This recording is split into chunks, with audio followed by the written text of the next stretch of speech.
Hello दोस्तों, मेरा नाम रोहित और स्वागत है आपके अपने यूट्यूब चैनल बिजनेस सेंटर में। तो इस semester 6 DSA 3B party system है इंडिया का है, ठीक है। बी वालों का ध्यान रखना। भारतीय दल व्यवस्था की विशेषताओं का वर्णन करें। इसके पहले मैंने एक वीडियो बना रखा है आप लोगों को, जिसमें से बता रखा है राजनीतिक दल क्या है। तो भारतीय दल बोलो या राजनीतिक दल बोलो, बात एक ही पड़ता है, ठीक है ना। तो क्वेश्चन ऐसे दिया है, भारतीय दल की विशेषताओं का वर्णन करना है, या तो फिर क्वेश्चन ऐसे भी दे सकता है राजनीतिक दलों की विशेषताओं का वर्णन करें।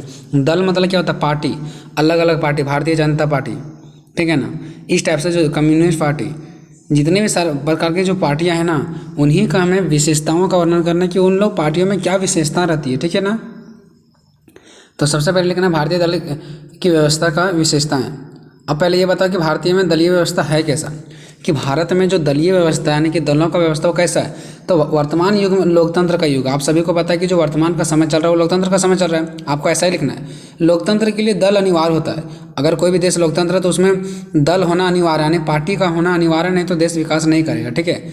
और दो अभिन्न होते हैं, यानी दो पार्टियां होती हैं उसमें, एक राजनीतिक दलों के बिना और देखो यहाँ पे सबसे बड़ी बात क्या है ना, कि राजनीतिक दलों के बिना लोकतंत्र सरकार नहीं चल सकता। राजनीतिक दलों के बिना लोकतंत्र सरकार नहीं चल सकता है, और लोकतंत्र के बिना राजनीति का भी विकास नहीं हो सकता है।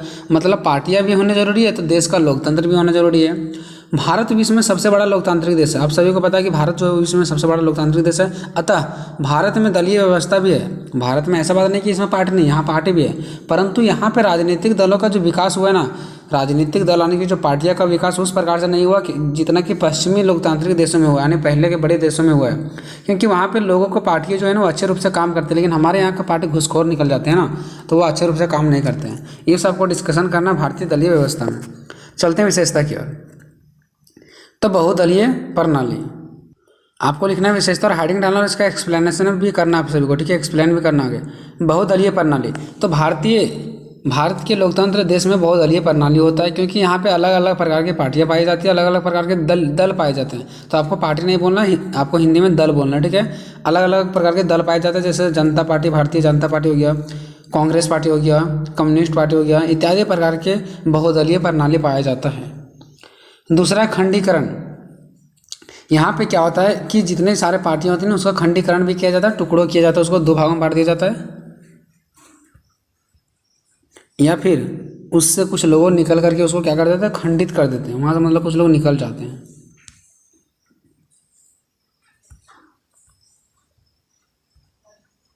तीसरा विचारधारा की अस्पष्टता।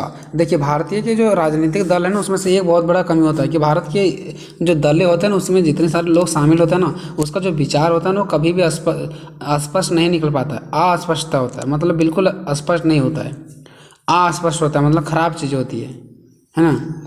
चौथा विरोध की नीति आंदोलनकारी। देखिए अब यहाँ पे क्या होता है कि यहाँ पे अलग अलग प्रकार की पार्टियाँ होती है, और अलग अलग प्रकार की पार्टियों में एक पार्टी अगर अच्छा काम करता है तो ठीक है, अगर अच्छा काम नहीं करता तो उसके अलावा दूसरे जो पार्टियाँ होती है उसका विरोध में आंदोलन करना स्टार्ट कर देती है।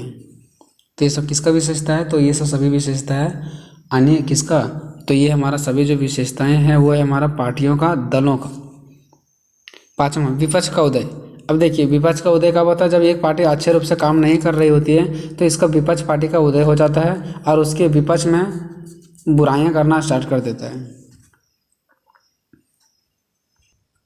चुनाव आयोग राजनीतिक दलों का पंजीकरण। अब देखिए यहाँ पे क्या होता है, जो चुनाव आयोग होते हैं, जो हमारे भारत में जितने भी सारे चुनाव दल के लोग होते हैं, वो सभी का जो चुनाव दलों का पंजीकरण करता है, रजिस्ट्रेशन करता है, वो कौन करता है? चुनाव आयोग के लोग करते हैं, ठीक है। और फिर नेक्स्ट 7वां नंबर, चुनाव आयोग द्वारा दलों का मान्यता। और जितना भी दलों का मान्यता दिया जाता है, जो उसका चुनाव चिन्ह क्या है, उसका रूलेशन क्या है, उसको क्या क्या रूल को फॉलो करना है, ये सब हमारे जो जितने भी सारे दल होते हैं ना उसको जो मान्यता देती है, समझाती है, कौन समझाती है? चुनाव आयोग के लोगों द्वारा ही समझाया जाता है हमारे पार्टियों को, हमारे राजनीतिक दलों को। जनता से कम संपर्क।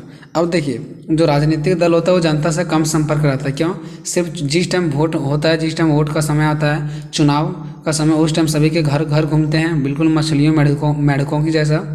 आपको ऐसा ही लिखना है, बिल्कुल मेढकों की जैसा घूमते हुए चलते, जैसा बारिश में मेढक इधर उधर घूमते, वैसे ही इन लोग चुनाव के समय में सिर्फ जनता से ज़्यादा संपर्क रखते हैं, लेकिन चुनाव के बाद तुरंत ही जनता से उन लोग कम संपर्क रखना शुरू कर देते हैं।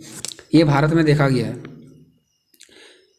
दलों के भीतर लोकतंत्र का अभाव देखिए, और बाकी हमारे देश में ऐसे भी लोकतंत्र के राजनीतिक दलों को देखा गया है जो इसके अंदर लोकतंत्र का बिल्कुल अभाव है। अभाव मतलब कमी है।